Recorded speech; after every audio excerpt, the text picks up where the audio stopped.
Willie Bum Bum, how you doing? What's up, bitches? Let's go. Long time no see. No, what is it? 2 weeks? Yeah, About a week and a half. You've had a busy week. When don't I have a busy week? That's true. Okay. Should we jump into it? Yeah, let's go.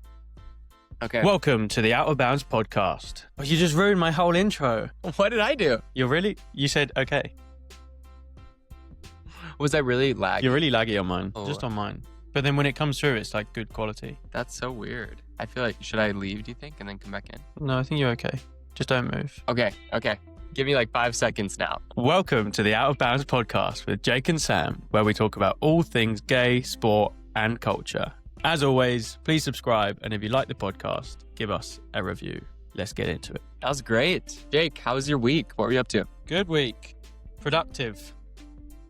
I had a big event, probably the biggest event of the calendar year so far, with what was called Lift London.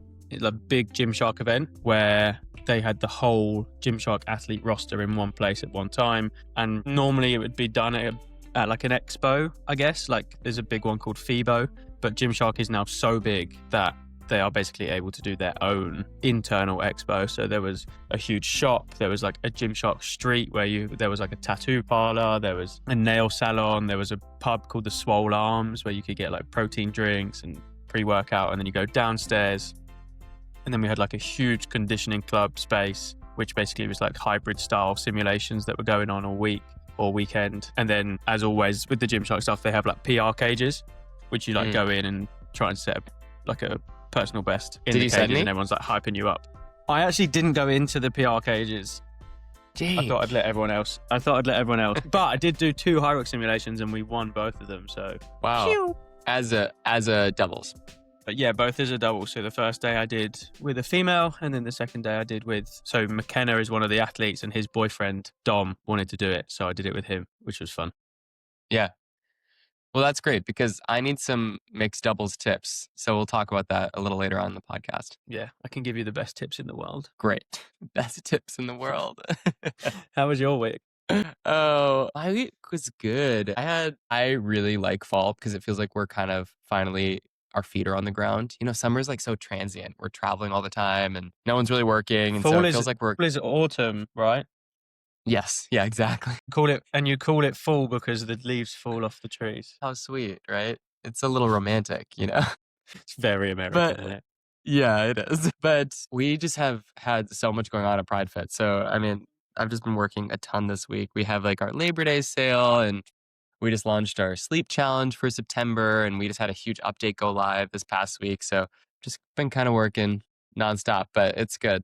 Jared's out of town, so I don't like feel bad about just like continuously working.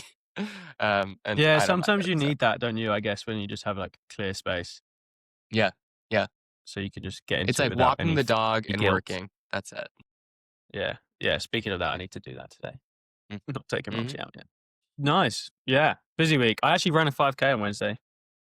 How did that go? I think it was good. It was quite cute actually. Because I knew I was in London Thursday, Friday, Saturday, Sunday. I saw there was a race on in Wednesday night in London. So I texted my family group chat and said, anyone fancy a 5K? And my mum was the first one to say yes. And then my sister.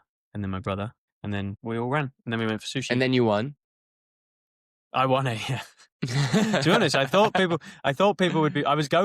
I picked that race because it's London, and London's pretty like notorious for having fast runners and like fast runners. Like obviously there was some fast people there, but I wanted people to like be ahead of me so I could chase them.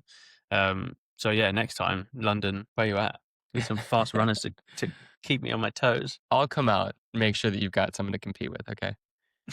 Okay, cool. Don't say it like that. Don't say it like that. Like, oh yeah, okay. That was so fucking rude. You know what? I can't do this today. Just a little eye roll. Yeah, okay. You know what? Yeah. Take us into our first segment. I can't with you. I was gonna say last week's news was pretty bleak, right? But we kind of tried to make it a little bit more lighthearted, and there was quite a lot of comments actually on the news segment. So segment 1 today is in the gay news, the Women's Rugby World Cup 2025, and there are 9 LGBTQ plus players, which is kind of I don't actually know how big a squad is for a World Cup. I would assume 25, Yeah, yeah. maybe I mean, I 30, think this is maybe even wild. more. When you told me this, I was like, that's fucking crazy. But I'm obsessed with it. And I'm also a little embarrassed because I think rugby is really cool. And it's one of those sports that I just have not invested in. So I really don't know any of the rules to it at all. You're like, this kind of seems like a free for all. Just a lot of people running into each other. Yeah, it's pretty crazy. I never really grew up with rugby as a sport. I was always a bit too scared of getting hit. Yeah. Hence why I went over to the side of football. But yeah, 9 LGBTQ plus players in the team, which I guess if you're a woman playing rugby, which is like a contact sport, I guess you're going to be pretty kind of like butch. It's probably the best word to describe it. So yeah, it doesn't surprise me too much. It's the same with women's football as well. Like I feel like Yeah. women's sport as a whole at the moment is kind of paving the way for that inclusivity within kind of sexuality. And maybe it's the opposite of what kind of we have with the men's world, where being gay is more emasculating or whatever the fucking word people want to call it these days. But Yeah. so therefore don't play sport, which is seen as a masculine sport, whereas there's obviously women who are probably more masculine and then they go on to play football. And so I think it's almost like a bit of a following the rules of society and stereotypes in a way, where it's like as kids they were called tomboys, weren't they, the girls that got involved with the guys and played football. Yeah, it doesn't surprise me too much. I don't think, and I wish that I had a little bit more data on this, but it feels like women's sports is a little bit more okay for women to come out, for that exact reason. It seems like those women are a little bit more lauded for being a little bit more masculine, stronger, and just complete badasses. So I think it's very cool. My cousin, I think that he has some kind of like disorder that he doesn't really feel pain. Like his pain sensors are off. He played rugby. He's not gay, but still a good story. He played rugby in college and half of his ear got ripped off. It's like why they taped the ears or whatever. And he also had his nipples pierced and both of them got ripped out. And then he got them re-pierced. And I just think it kind of turned me off from rugby a little bit. I was like, this is too violent for me. I can't do Well, it. a lot of Americans are actually turning to rugby. So I was out there recently, and a lot of Americans are actually turning to rugby because it's a safer than American football. Like Yeah, American well, football, like yeah. the concussion kind of debate is, well, I don't know too much in terms of like the science behind it, but like a lot of people get concussed and then it's kind of like long-term lasting damage. Obviously, rugby, you're also still running into each other and you don't have kind of helmets and padding, but there's legislation, there's rules in place that mean you can't like tackle above certain places and you have to tackle in certain ways. And if you do, then you get sent off. So there's a little bit more kind of like protection of the players. I've also So yeah. read that just not having a helmet makes you not hit as hard, which is a good thing. Yeah, Kind of like a one of the problems with subconscious American thing. football is that you have You this feel helmet on, indestructible. you think that you're indestructible. Exactly. But in rugby, because you're not wearing those pads, you're just not going to hit as hard and you're not going to get as many concussions. I'm not really into contact sports. I'm a little bit of a baby. Me too. I can't do it. I'm too pretty to fight. Exactly. I'm a pacifist. Okay, next up in the news, in the final Grand Slam event of the 2025 tennis season, which I'm going to on Thursday, I'm going to the women's semifinals. We've got the US Open, and there are several gay players, including, I'm going to need you to say the name because I actually don't know this player. I'm gonna say João da Silva, Lucas Okay. Reis da Silva. Yes. Again, Yeah. it's hard. I've never heard anyone actually say his name, so I've just read it and I follow him on Instagram. But other than that, I appreciate that. No, I think yeah. that sounds right to my ear. Who's the first gay male player to be out in the Open era? So very, very exciting to Yeah, I kind think of get to watch him. tennis is in a pretty good place, I think, at the moment in terms of, again, pronunciation is going to be way off, but Brian Varley? Varley? I should I really know mean, that as well. that was very British of you because you did like skip a little syllable, like, like Leicester Square. Would you say Vahali? I mean, I probably would, but I like that you skipped the middle section. I think it's great. Sure. But yeah, he's the chairman of the board, and he was actually a professional tennis player, but he didn't come out until after. So 2017 was when he came out. But I feel like that puts tennis, or male tennis in particular, in a pretty good place in terms of inclusivity, and obviously more so as gay kind of tennis, and there's obviously going to be therefore more protection for other players that if they do choose to come out, or grassroots, just seeing it and having role models within those spaces is massive, as we've said before. I haven't really thought about this too much, but it's interesting to think about when one sport takes a step forward in athletes feeling comfortable coming out, that does affect the other sports as well. And tennis seems like a sport that actually is in a really good place for queer people to feel like they can be out, because it doesn't seem as hyper masculine as some of the other sports, football, American football, that kind of thing. I'm hoping that this continues for sure. I love tennis. I love watching tennis. It's going to be my first time going to the US Open. Have you been? You've been to like Wimbledon, No, yeah? I've been to No? Wimbledon. Yeah, I've Okay. done Wimbledon twice. I've not done any of the other majors though. I'm really excited. I think it's going to be so fun. Yeah, it's going to be cool. I love tennis. I'm a massive fan. I feel like I'm very seasonal with it though. Like when Wimbledon's on, I'll play. Yeah. But other than that, I never play. So I would like to get into it a bit more, but just time. Well, and we have so much low hanging fruit in the US right now with pickleball. Has that taken up in the UK? Nah, paddle's bigger in the UK. Okay. Which I've played. I really like padel. padel as well. Yeah. I like padel a lot, but pickleball is just such a lower barrier to entry. I feel like I play pickleball all the time, and tennis is hard. It's, I took so many tennis lessons as a kid and I'm still not very good at it. I was lucky that I played a lot of tennis when I was a kid, so I can pick it up really quickly now. But it is a pretty high skilled sport and pretty physically demanding as well. Like if you Totally play properly. So yeah. But yeah, these guys are crazy. They're playing for like 5 hours a day, every day for like 3 weeks. It's crazy. It looks so exhausting. I think about like doing that kind of like cutting, and I'm like, my joints would just be so upset with me. I go in one plane, I go forward and backward. Me to do, yeah. That's what I said. I said if I tried to play soccer now, if I tried to play football now, I'd wake up the next day and I'd be broken. Like my knees, my ankles, hips. my hips. Jared's dad actually he's a senior Olympics champion in pickleball. He was in the NFL, and now he's like taken his new interest is in like pickleball very seriously. And so we play a lot of pickleball. It's very fun. Yeah. Nice. I'm going to share my screen for the next one because great. I think it deserves it. I hope I can play it. I'm going to share my entire screen. Right. So this is Seamus Derbyshire. I'm hoping I'm not sharing anything naughty on my.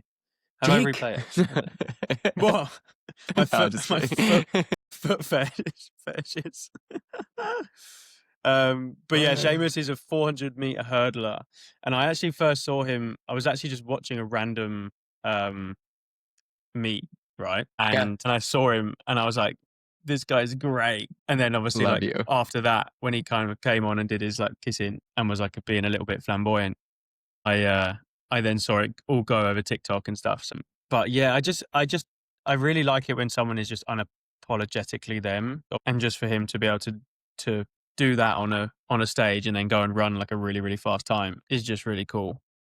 Yeah. And I have a lot of respect for him to be able to just kind of own it and do that, because it's not easy to do that on a big stage in front of lots of cameras and people. So yeah, big up. Yeah, I love it. I have a couple of things about this. Firstly, Seamus Derbyshire is just about the most British name I can possibly.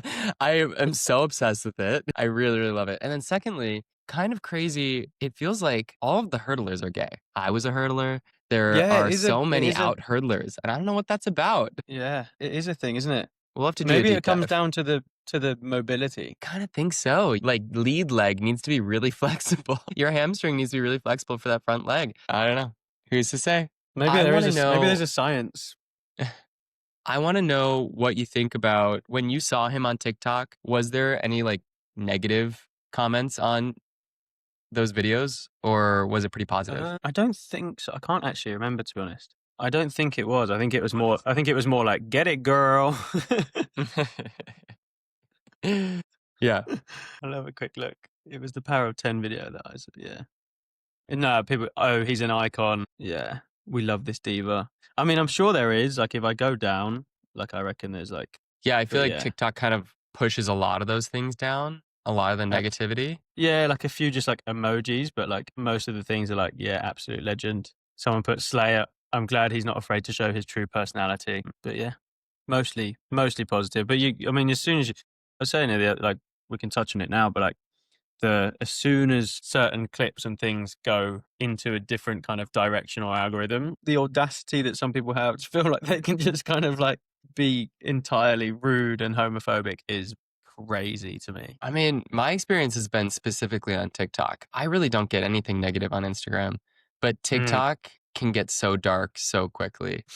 Really fast. It's I think so it's because it feels like it's so like incognito, doesn't it?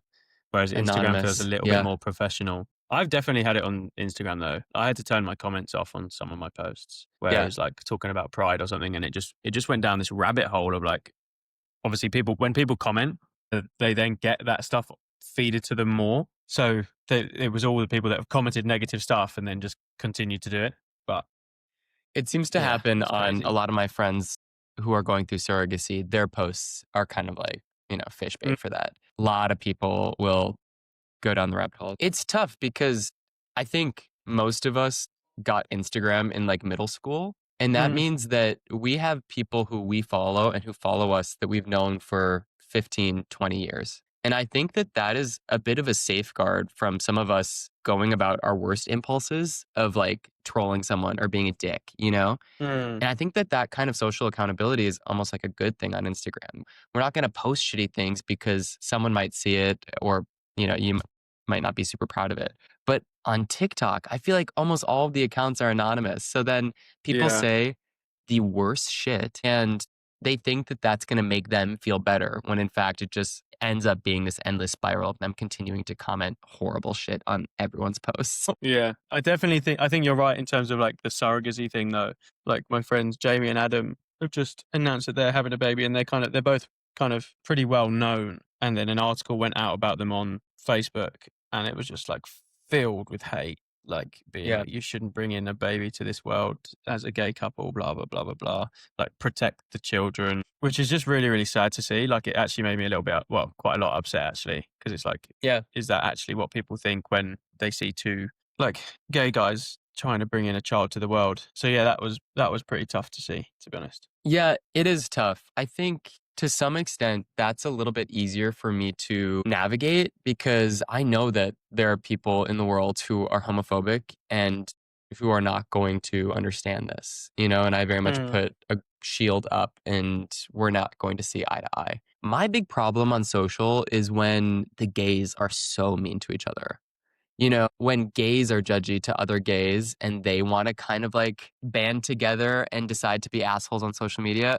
Oh, it drives me nuts. I don't think I've ever commented anything nasty on social media. Never once. I just don't have it in my body to do it. There was one time that I got into a fight with someone on social media because I was really pissed that they were saying that like sunscreen gives you cancer. And I went back and forth with this guy, probably like 30 messages. And I was so riled up and I was so fucking pissed. And after that, I was like, I'm not doing this. I'm not fighting with people on social media. I'm also not going to post anything negative because it's not worth it. Most of these conversations require a nuance that social media does not allow. And it's not worth my time and energy. I will argue with someone in person. I got banned for 24 hours. I got banned for 24 hours recently. Recently? What was it? What did you do? Well, this guy was like, I won't be able to find it on my phone. But this guy was like constant, like for like a year, just like so negative. And then I just obviously, if you don't open the request, like it doesn't ever come through. But I then just opened it once and was just like, I'm just saying fuck you before I block you. and then he reported me. He then had the audacity to report me. And then I got banned for 24 hours. I was so pissed. I was like, this is bullshit. But okay, yeah. I have a question about that because I do a lot of blocking too. Like I don't give any of that the time of day. I'm like delete, block, whatever. But if you respond first and then you block them, this is the pettiness. Do you have to wait so they can actually see it? Because if you block them, it's just going to delete from their messages, right? They're not going to see I your think I had a conversation petty with message. This Okay. Yeah. Okay. So you have a conversation let him and reply. then, yeah. Okay. Just wanted to make sure because in the future, if I do need to reply ever, I think you have to wait to block them. Yeah. Because so otherwise they won't it. be able to see your account.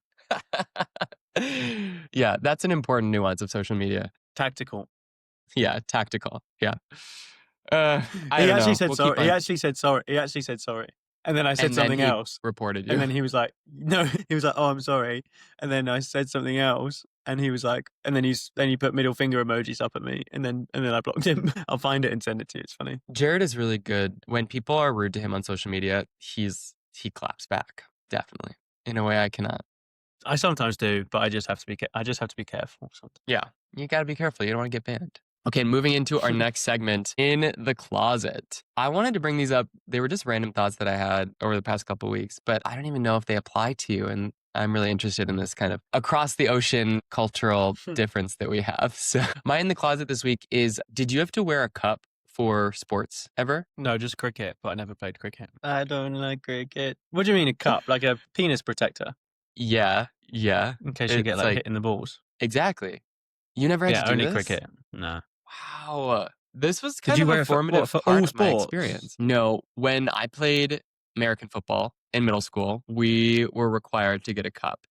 And it's like quite uncomfortable. You know, it's not like sized super well and it is like too wide. So your legs like can't really like close completely. And I just remember it being like a very sexual thing that I was very embarrassed about, that I had to wear this. I think it was very formative for me. And then after about a year, I stopped wearing it because I'm like, I'll just get hit in the balls. I don't give a fuck. But I think it's just for baseball and American football. So it makes sense that you wouldn't wear a cup. No, we wore it. Yeah, cricket, you'd wear a cup. But there was just it was like, if you get hit by a cricket ball, you're going to want a cup there. I guess so, but that's like any Because sport, right? baseball, cricket, you stand like face on to the ball pretty much. As Yeah. opposed to like when you're batting and you're sideways. Yeah, you're not like away. You're like, the ball is like about to hit you in the face and stomach and legs. Yeah, but you can like get hit in the balls in soccer and you didn't wear a cup for that. Yeah, but that's like, a cricket ball is like rock solid. Like way harder than a baseball. Harder than a baseball? Like that. Yeah, harder than a baseball. You're going to have to And take we me don't to a wear gloves cricket because we're game. not pussies. I don't How really easy is understand. baseball though? You just run and catch it with a big mitten. Baseball's Has anyone not ever really dropped my a catch sport. in baseball? Has anyone ever dropped a Dropped. catch in baseball? Never. I don't think anyone's ever dropped a catch. Ever. If any professional baseball player has ever dropped a catch, they should be fired immediately. That's crazy. Why would you? Why It's do you good. need You should gloves? talk to them about that. I mean, listen, it's a very small ball and it gets hit very, very hard and thrown very, very hard. I think you need a mitt. We don't wear mitts in cricket. Just tough. I think you're just gonna have to. I'm gonna have to have a cricket lesson. I don't know if I quite understand it. It's fun. kind of like When lacrosse, right? if you ever come here, we can go to the cricket center and we can play cricket. Okay. Okay. My other in the closet moment is that we had something called the presidential fitness test all growing up. Have you heard of anything like this? I'm kind of not Explain, surprised. and then I'll tell you if we have the same. Yeah. So I think that there was a time when, actually, I need to look this up really quick because it's kind of important. When was the presidential fitness test created? Yeah, okay, that's what I thought. It was in the 60s and it was supposed to be this measure of physical education in American school children. And so there were a bunch of different pieces of it. There's one that is like, a flexed arm hang. There's one where you're running a half mile. There is one that is hilarious. It's just called the sit and reach, where basically like you're doing a hamstring stretch, like it's outside. Like a mobility test. Yeah. How far can you reach? I always was the best at that. Gay. And I remember this as being a really formative part of my sport experience because I really didn't want to draw attention to myself as being bad at sports because I thought that would make me seem gay. I mean, we had like similar tests, but we just didn't have them. Like we were in like school, you'd like do like tests and then you'd be measured against a metric. So yeah, like it was like, and we had sit and reach, and you'd have like, what we have is the Cooperfield run. It's like a 12-minute run. That was always like a pretty popular test, and the beep test. Yeah, the beep test. We called it the pacer. I loved the pacer. The pacer. Yeah. The pacer. Cooperfield run, 12-minute run, and however far you ran was like your score. Oh wow. Okay. Did you win? I actually didn't, not all the time.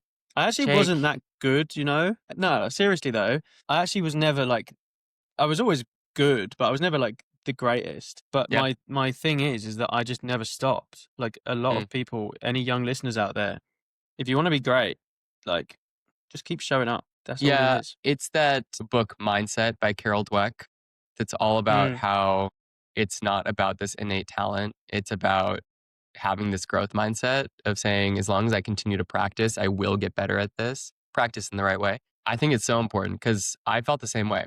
I definitely was not the best athlete growing up, and I've gotten so much better just by not stopping, allowing yourself to yeah. keep on working at it. Just Do you keep think that's how you're showing going to up. become the Hyrox world champion? I'm gonna keep showing up, and I'm gonna Keep try showing my up, best. keep working your ass off. I'm gonna try my That bestest ever. Wait, so let's actually use that as a lead into our next segment, which is I want you to coach me. Coach me, daddy. I want Oh, we're tips on doing Coach Me Hyrox Daddy. doubles. Yeah, Okay. yeah, you're the daddy, Okay. I'm being coached. Okay. Um, I really shouldn't allow this to happen doubles. because you already were so rude to me about not pushing You're you on a running. 5K. So It's okay. We have to be realistic in life. I'm doing fuck. I'm doing mixed doubles. Mixed doubles. My training partner, Mixed Michelle, doubles. she's a badass. So you naturally, depending on obviously who your partner is, but the male in the mixed doubles normally is able to put out like higher wattage and it's like their open weight. So with the stations, it makes sense for you to pick up a little bit more, but that then involves you dissecting it a little bit tactically. So for the ski, for example, sometimes, again, depending on how strong my doubles partner is, I'll do 200, 100. So That big of a again, switch. And what are you pulling yeah, at then? per 500, 127, 128. Yeah. So yeah, it's pretty like full on, and then you get about 15 seconds of rest, and then you go again, 15 seconds rest, go again, and then you can. It's noisy, but it's not crazy. So you just be like, "Girl, do 150. I'm tired." If Totally. you're really struggling, and then maybe like the last one, they can do like 150, and then you do like 100, just so that you're kind of like similar enough for when you go out for the run. Yep. Yep. But if your mixed doubles partner is a lot slower than you on the run, then you kind of just go a little bit more into that pain cave because you'll be able to recover a lot more on the runs. Yeah. Wait. Whereas Can if we you go make back really them quick? finish, Can you describe what a mixed doubles race is for Hyrox? Not what Hyrox is, because so if you don't know what that is yet, you're going to have to go look a that up. But mixed mixed doubles doubles race specifically. is a race with a male and a female counterpart. You run the runs together, so you have to technically be within like 10 meters of each other on the runs, and then you have to be together at the station before you can then start, but you can split the station up however you would like. So you have 8 runs and 8 stations, and you have to complete it as fast as possible. It feels much more intense to me because The it's doubles, so yeah. much about these, intervals that are as fast as you can possibly go and then rest as fast as you can. And then, Yeah, it's very like it's one of those where it very much depends on who your partner is. Like the better the duo is, how close their running is to each other. Just because, say, my normal pace is like a 3:30, and my doubles partner can't run faster than a 4:30, like that's their max. As soon yeah, as they get into the station, they're going to be so tired that they can't even do any of the station anyway.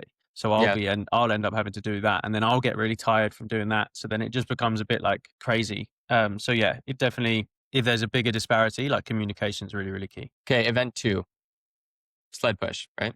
Yeah. I would do a full length and then go half, half, half, and then finish with a full length as the male. Okay, interesting. Because the transition takes a while, or Just pace, just speed yeah, and it's a heavier weight for them, so you're able to just move that a lot yeah, faster. So you do a full length and then it gives her a chance to really recover, and then she can push half, then you push half, then she pushes half, and then you push half, and then you just do the whole rest of the way, yeah, or do half again with her, and then you do the yeah. final half, depending on Right. how she's feeling. Sled pull, event 3. Same again with the sled pull. I would recommend the male does the first part of the pulls. Yeah, that's Just what we were because that's thinking. the heaviest part of it. Like the rope and the thing is further away, so therefore, like tension science. Yeah, Meryl's in the I'm a background just being scientist. a diva. Okay, yeah, I like that. And then Burpees, 4, just we've split got it up. burpees. Yeah, like 5 each. It seems like your go-to is to like split up more than you think. Like might as well because the transitions are fast. Yeah, just get that recovery in. But my mindset when I go into the doubles is how can I suffer for as long as possible so my partner gets enough rest, and then I'm Yeah. hoping that they're doing the same on the other side. Yeah, totally. That's So all I'm you can always hope thinking for. about them. I'm always thinking about them rather than thinking about myself. Yeah. And then in turn, I'm hoping that they then think about me. And if I am really, really struggling at any point, I just say, look, do 2 more. Give me an extra Yeah. 10 seconds. Right. So, Okay. We're going into the row. Yeah. That's yeah. event 5. Row. There's a few ways to split it up. I would, depending on how things are going, I would do like a bigger chunk to begin with, let her get like a decent rest. So like 300, 350, maybe even 400, how are you feeling? And then she can do like a middle chunk of like 300. And then you get like a nice then whatever you've decided to do. Maybe like you finish with the 300 yourself. And you should get a nice bit of rest in that 300 window anyway. So that'll be like over a minute. Oh, over a Are minute you of rest anyway, pushing which is a that long time. pace the same that you're pushing I the would ski? push it hard. Yeah, I would push it hard because you know you're going to get that rest. The second one, maybe you could wean off a little bit and take like 10% off, but I'd Yeah. still be going like 135, 136 per Yeah. 500 Yeah. That's what I to was kind of try thinking and too. yeah. Okay. Okay. So then you go into the farmer's carry. Farmers, just run Run. just run with it and see how long That's you the can one that I last. feel the The most girls bad are act- about because the girls are actually pretty good though. The girls I can mean, move with the farmers carry. Ishel is so strong. The farmer's carry is like basically her weight though. You know what I mean? Like she has to basically carry body weight, which just sucks. You know, she's Yeah. tiny. So But you'd be surprised, like they are strong. So if you do the first 100 meters and then just let her do as much as she can then possibly do for the next bit, and then when she drops them, then you just carry them home. just finish it out. Yeah, yeah. No, you're Yeah, right. You're right. yeah. We should be fine. But you're always starting the events. Is that basically right so far? Yeah, I would try to start and finish most. Yeah. Again, just always thinking about my partner. Like if I'm a better runner, then I'm just gonna have to suffer a bit more Right. on the stations, and then To try get and in and bring out. myself back to life on the runs. Yeah. Right. And then sandbags, sandbag Yeah. lunge.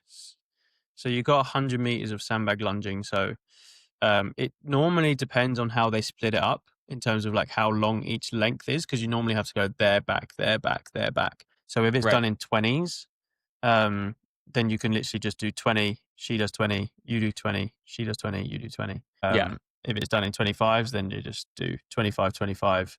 And then maybe you kind of figure out, okay, I don't really want her to finish, so I'll do an extra 10 meters on this next one. She can do 10 meters and then I'll finish. Yeah. Yeah. But I think that helps to know how it's laid out because it just makes a little bit more sense to then change at those periods where you're then like kind of walking a little bit. Boston hasn't been released yet, their kind of layout. So I'm excited to learn about it a little bit more. And then we got wall balls, which I think are going to work CrossFit people. So I think that'll be very chill for us. Max effort. She can try and do as much as possible at that point because it's a lower target. So therefore she should have quicker cadence with it. Yep. If she's feeling okay. Should be good. Yeah. I'm excited. Coach me, daddy. Do you You've feel just been like coached? now that you do doubles, what do you feel about singles? I feel like that they're just completely different races. I'm not as good at singles. I'm trying to work on Do you- it. But Does it scare just a bit you? of It scares me a little bit. No, it doesn't scare me. I don't think a Hyrox workload is actually crazy, crazy high. I think No. it's just the intensity that it's done at. Yeah. But that's what scary. scares me. I think that there's no other race that I do because CrossFit is always like 20 minutes or less in their workouts. There's no other race that I do that I can get 40 minutes into the workout and feel like, oh, I could potentially not complete this because I cramp up so bad or something because I've just redlined for too long. I think mine, you know? I come from like a bit more of an endurance base, so I don't have that kind of like CrossFit capacity. So I feel like I'm okay. However, saying that, I used to run 800, which is 2 minutes of work. So, but no, I feel like, I get excited thinking about going and racing and doing it. So I'm in a pretty fortunate position, I guess. Yeah.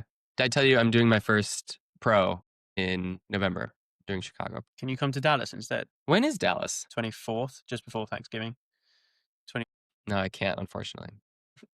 I know. But you should come to Chicago. It's like, why not just come a week earlier? Look, I can't. Oh, whatever. This is pre-booked doubles major event, huge publicity going around it. Going to be mega. One of these days, we're going to work out together and you're going to say like, oh, you're right. You aren't that much of a slower runner. We can do doubles. One of these days. No, you can't. You can't do that with me. I can do it. I can do it and I'll prove it to you. Do it for the van. Do it for the van. Right, we Okay, got let's go 2 into our more next bits. segment. Yeah, yeah. I'm scared. I'm scared for this next 2. Which one do you want to do first? Well, last time we did Kink of the Week, I've been embarrassed and shamed online, What and did now Paul everyone say? thinks that. Now everyone Does Paul think know about it yet? I haven't showed him. I haven't showed him. Oh, Jesus. I'm waiting for him to bring it up. I feel no, because I've watched it back, and now it looks as if we've got a foot fetish, and we don't have a foot fetish. It was just like a one kind of like, oh, and then it was just done. Like it wasn't like a. It's not like a thing. Okay, someone messaged me, and this is an angle of the foot fetish that I had not thought about. But he said to me, I don't have a foot fetish, but I do have a fetish for being the person who gives the feet. Ah, Which I hadn't even thought about that part of so it. someone like worshipping your feet. Yeah. I mean, I like my feet being tickled and played with, but So not maybe like it's you. no, but not in like a that doesn't like turn me on. It just feels nice. It's like a sensitive area, isn't it? Yeah. But it's not like I don't look at someone's foot. Okay, And let's go, talk about our "Grr." kink of the week this week. Let's do this week's Okay. kink of the week. Kink of the week, Findom, financial. Have you heard of this domination. before? Financial domination? Yeah. When I have a like friend. yeah, go on. I have a friend who has someone who sends him like $5 at a time on Venmo very consistently. And this is one that I just really don't understand. I don't understand it. Yeah. But it's so fascinating. Yeah, I can't. You know? I can't grasp it. So I like early days when my messages weren't like as crazy, like I struggle to keep up these days. But like people would be like, "Oh, I want you to call me sir," and things like that. Uh-huh. And I'm like, Uh-huh. and they're like, "Oh, I'll pay you," and I'm like, "No, thank you." But I think like people do that all the time. Like that's like a very gay thing, you know, calling someone No, sir. but it's like in a way of being like talk shit to like talk down to me. Like I'm like I want you to Oh. dominate me, not in like a oh thank you sir, Yes. like a like, Yes. tell me I'm a piece of shit. Yeah, that is interesting. It's a bit when like you add, isn't it Cash Pit? Is it Cash Pit? yes, Cash I'm Pig. sure there was like a documentary on. Yeah. Is that what it's called? That's I'm what sure it's there called. was. It's like, but like there's female work. There's like female versions of it as well. So it's definitely like a thing, not just a gay thing. Not to really put AI to the test, but what is a cash pig? It's a slang or What would you do fetish if it? term. What would you do if it? What would you do if it just came up with a picture of me? Just a chick. It says in online subcultures, particularly financial domination, findom, a cash pig is a submissive person who derives pleasure from giving money or gifts to a dominant partner, often called a dom or goddess. That's interesting. The submissive may seek humiliation, control, or validation through financial giving. It's not about physical intimacy, but about money as the medium of power exchange. Okay, but this is my question, kind of about kinks generally, and that's that like when you're doing foot stuff, are you also like sexually getting off? And when this cash Yeah, pig thing is that I happening, think both. I think people are like it's like a hard when they're like two-handed sending situation. money. Yeah. Oh, really? Yeah, I think so. Like I think why else would you do it? What are you getting out of that if you're not getting any form of like? I think you're right. But in this scenario, this friend also has never been like propositioned for like dick pics or anything like that. That is what is confusing to me. See that I would expect it to like kind of ramp up. But that's Like, something at first different, be right? like, oh, send me a foot pic, and then it's like, oh, send me Mm. your pants, and then send me your penis. That is where I think there's a little bit of a disconnect with the kinks, though, because I think that they are in a separate genre. Maybe there's like a little bit of overlap in the Venn diagram, you know? Yeah, there's But- definitely a Venn diagram version of this. Yeah. But I don't think that necessarily you being interested in findom or feet means that you are expecting sex from this person. But I could be wrong about this. So I need some I would listener weigh in. disagree and say Okay. that like 90% of things, like most of life is driven by sex and money, right? No? Yeah, totally. No, you're right. You're right. Like, so it kind of makes sense. Like when you put the two together. It's also a really big argument for why findom would be prevalent. It would be because a lot of the world is run by sex and money. So you put it makes sense. I feel like it's a Okay. big Twitter thing or X. X. Yeah. Are you on X still? It doesn't work for me. What do you mean? I'll go on and it just like won't load. Every so often I'll go on and then it will load. Fucking Elon And then- Musk. Oh my God. Also, have you seen in the news, it's not really in the news, but on like Twitter and Threads or whatever, that everyone in the US thinks that Donald Trump died this weekend? Did he die? No. But there's like a big troll about how he, like, maybe He's dead. maybe he's dead. And it's kind of a ridiculous, wild thing. So Is Donald Trump sick? Speculation about his health. I'm almost sure that he is sick, but no major news source has talked about him, like what that illness Mate, is. AI is so good now that I reckon he could be dead already and still be doing like public speaking. That is a terrifying prospect. I hope that's not true. But, well, that is another thing that people were saying. You know, Democrats are so bad about leaning into conspiracy theories. It's a good thing. But, you know, we're not very good at like really pushing this hoax of like Donald Trump is dead. Republicans would like really believe it. And they'd be like, no, there's a body double. Like that. Do you reckon that gun shooting thing was like legit? Like, do you reckon Oh my God. someone actually nearly tried to kill Listen, him? I think that conspiracy theories ruin the United States and probably the UK. I think that they're so detrimental, but they do a really good job with that conspiracy theory. When you read up on that on Threads, you're like, ugh, I hate that this is actually kind of compelling. Yeah. You know, like, Yeah. I'm like, maybe I can believe this. I can't. So anyway, that's our kink of the week. Let us know what your thoughts are on sex versus just the kink. I'm very interested in what people think. Okay, final segment here. Yeah. Where are we going? Yeah. We've got a few questions. Ho ho. Inbox out loud. Anonymous questions. Do you want to start? Who was your first celebrity crush or gay awakening? Is actually what it says. Mine was Ryan Philippe in the movie White Squall. I'm gonna have to Google that because I don't know who that is. Yeah, let's look up Ryan. Oh no, that's not. Yeah. Okay, He's He's cute. pretty handsome. Yeah, Yep. I see that. That boy was in a wet, tight whities, and I was entranced. Then again, in I Know What You Did Last Summer. Yeah, that's what I know him from. Yeah, I don't know him, but he kind of cute. I see it. Who's yours? He was married to Reese Witherspoon. I know who this is. Really? Yeah. Oh, I didn't know that. Mine, I have a couple. Definitely for women, I've got 3 for women that I can think of, I think. It's Emma Watson, Keira Knightley, and I think Rachel Weisz. And it's interesting because I think that a lot of it is based on the movie because Emma Watson, I was just a big Harry Potter nerd, so I thought she was so hot. But then Keira Knightley, I also had a huge sexual awakening with Orlando Bloom in Pirates of the Caribbean, but also as Legolas, as an elf. So them being in a movie together, very hot to me. And then Rachel Weisz, one of my big gay awakenings was Brendan Fraser, and they were in The Mummy together. That was just a hot movie for me, generally. Remember I the guess. Orlando Bloom paddleboard photo? Oh, that was a gold mine for me. I mean, that was the best day of my life. Big fan. Not to gain happiness from his sorrow. I'm sure that he was not very happy about those photos, but very hot. Very hot. I think if you're like, I don't know, maybe. You think he knew that was going to happen? I mean, yeah, exactly. He was naked on a picture, paddleboard with Katy Perry. I don't know, like, it's basically like a beacon coming to you. Yeah, you're saying, from take outer a picture of space. me now. Yeah. Yeah, that's pretty incredible. What were your celebrity gay awakenings? You told mine me. and he's handsome. I still love him. His name's Steve Backshall, and he's a British naturalist. He's very explorer. handsome. And he did a show called Deadly 60. And I remember watching Deadly 60 and thinking, holy crap. Was he 60 at the time? No, it was like, I think they just ranked the animals out of 60. He's kind of like now. a Steve Irwin type. Yeah, but just like better looking and Yeah. like a massive hunk. Although Steve Irwin's son, He's hot. all the rage now, isn't he? Yeah. Is he hot?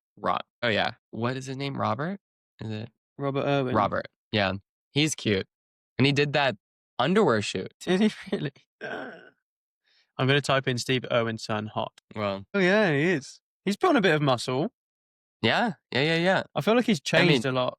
The last time I saw him, he was a little bit kind of like... You need muscle to wrangle those animals. Those snakes that you put around your neck. Yeah.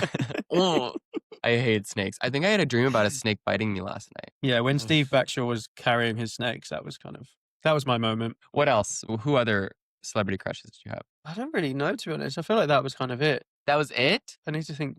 I'll come back next episode and think of some Okay. more. Okay. I'll have some pictures. I'll have a show and tell. Okay, next question. How do you prevent injuries? Currently going through my first injury and I want to stay active, but don't know what to do. Well, it depends what it is. Have you had any bad injuries? Touch wood, nothing major. Knock on wood or whatever you say. I had a knee problem last year, but it was self-inflicted. I did an ultra marathon, 100 Mm, kilometers, and then I couldn't run for 4 months, which was not fun. yeah, So I then had to have like an injection into my knee, and then I was healed. it's fine since then. Touch wood again. Yeah, it's been fine since then. I had kind of a similar thing when I did the half Ironman. It was really bad on one of my knees, and it took forever to rehab that. But yeah, I would say it depends what the injury is and what your goal is. Yeah. I had an SI joint problem, which is right at like the base of your back. And it happens in a lot of dancers. And it's just a lack of stability because your SI joint should have a little bit of movement, but not too much movement. And so when I was back squatting or deadlifting, it was really, really tough for about a year. And I remember that feeling very helpless and hopeless. You really want to be training, but anything you do causes pain. It makes it worse. And so you really just should be resting and really focusing on your PT. Ultimately, I try to remind our members that like injuries are inevitable. The real question is whether you have built up a base to be able to come back from that injury and rehab it properly. Because either you will be fit and get an injury and be able to come back after 4 6 weeks, or you're not fit and you get injured because you have a fall or because you throw your back out randomly and it takes you months and months to be able to come back from that. And then you're terrified of movement for the rest of your life. So I would much rather be in the former where I'm like prepared to be able to handle that injury and just know that it sucks, but it happens.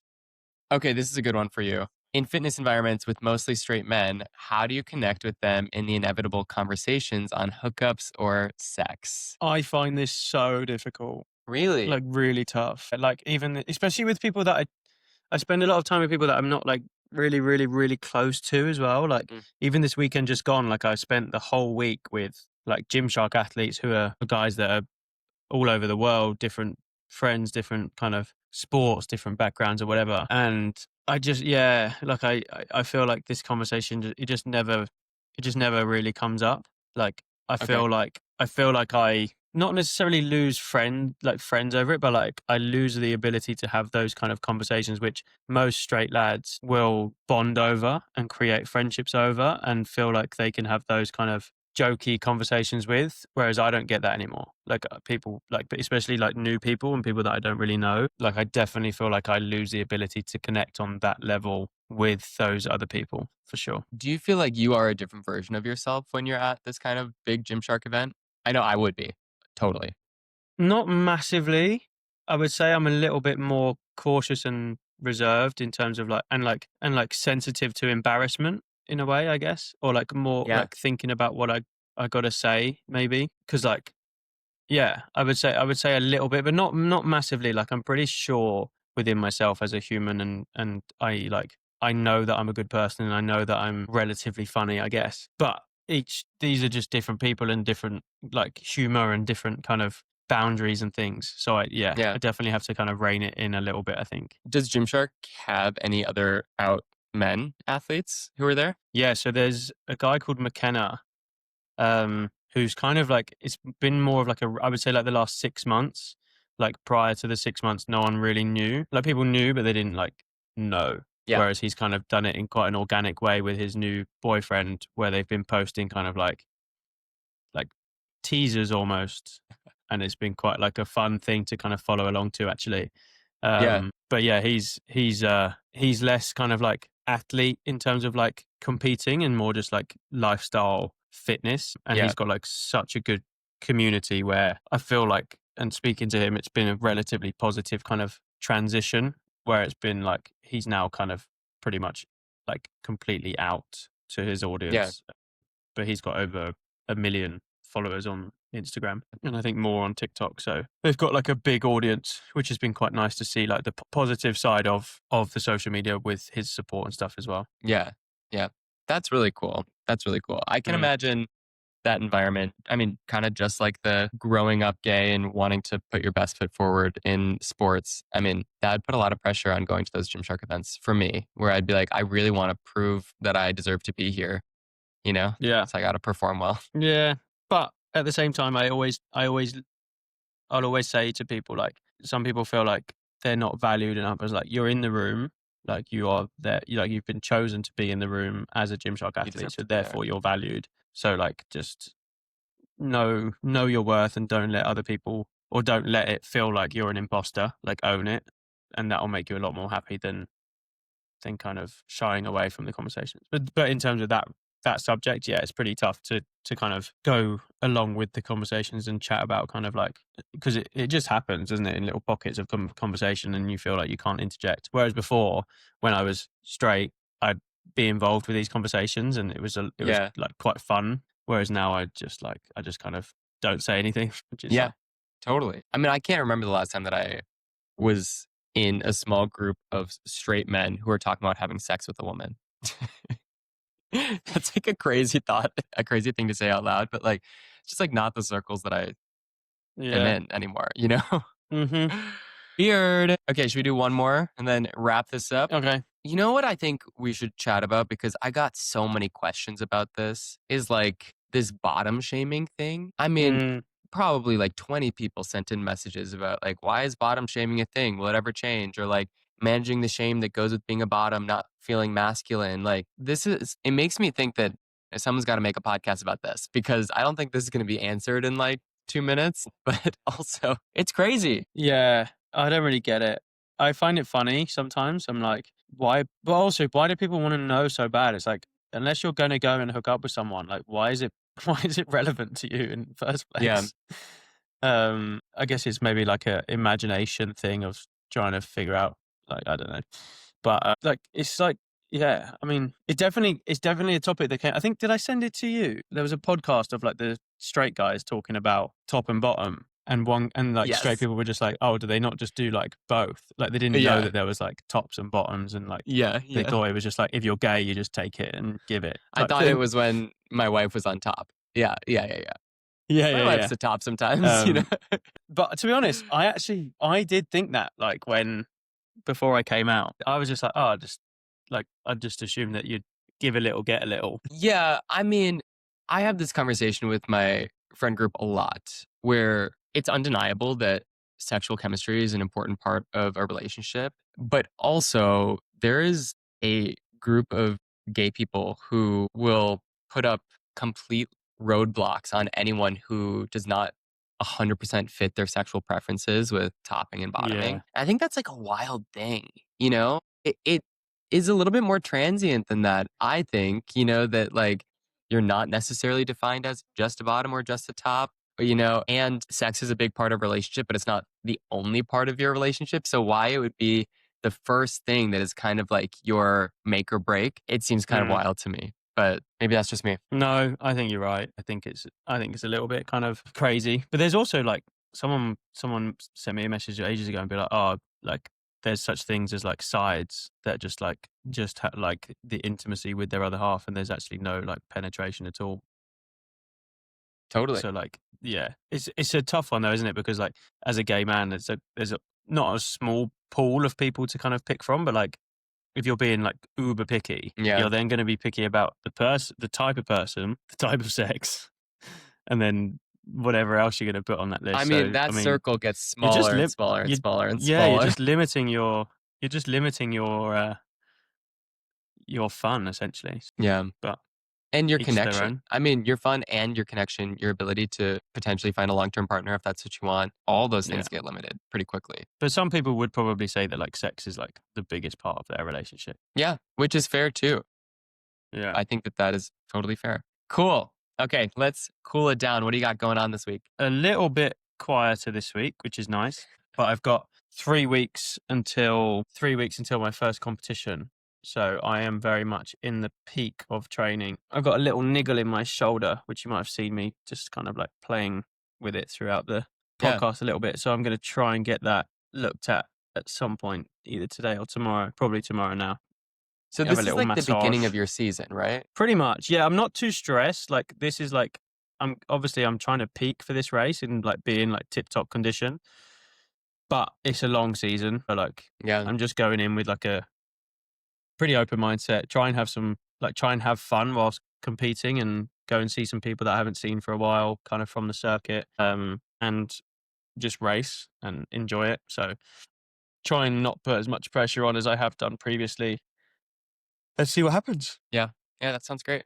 You mentioned a couple weeks ago that this was going to be a pretty big training block for you because you had this time before the races started and might as well use it. Do you feel like it's been a good training block? Has it been hard? Yeah, Do you it's feel been like a you've made bit disrupted in terms of like the travel and things that I've had to do for like if I don't get paid, then I don't get to do all of this amazing competition and travel and stuff. So I've had to tick some yeah, boxes, which like yes, I don't work a 9 till 5, but I have my kind of deliverables as we kind of call them to like hit things for certain brands. So go and do photo shoots, go and do this and do that. So it's like not working a full week, but then when I'm on, it's like a lot. So I had yeah, 4 days in the Highlands and then I had straight back down to London for 5 days in London. So like super tricky to navigate your training blocks through that. So that the last week and a half has been like a bit annoying yeah, for that reason, but it's part of the game, isn't it? Like everyone has yeah. shit they have to deal with, whether it's working a 9 till 5 or traveling 12 hours to Scotland for 2 days and then traveling 12 hours back. Like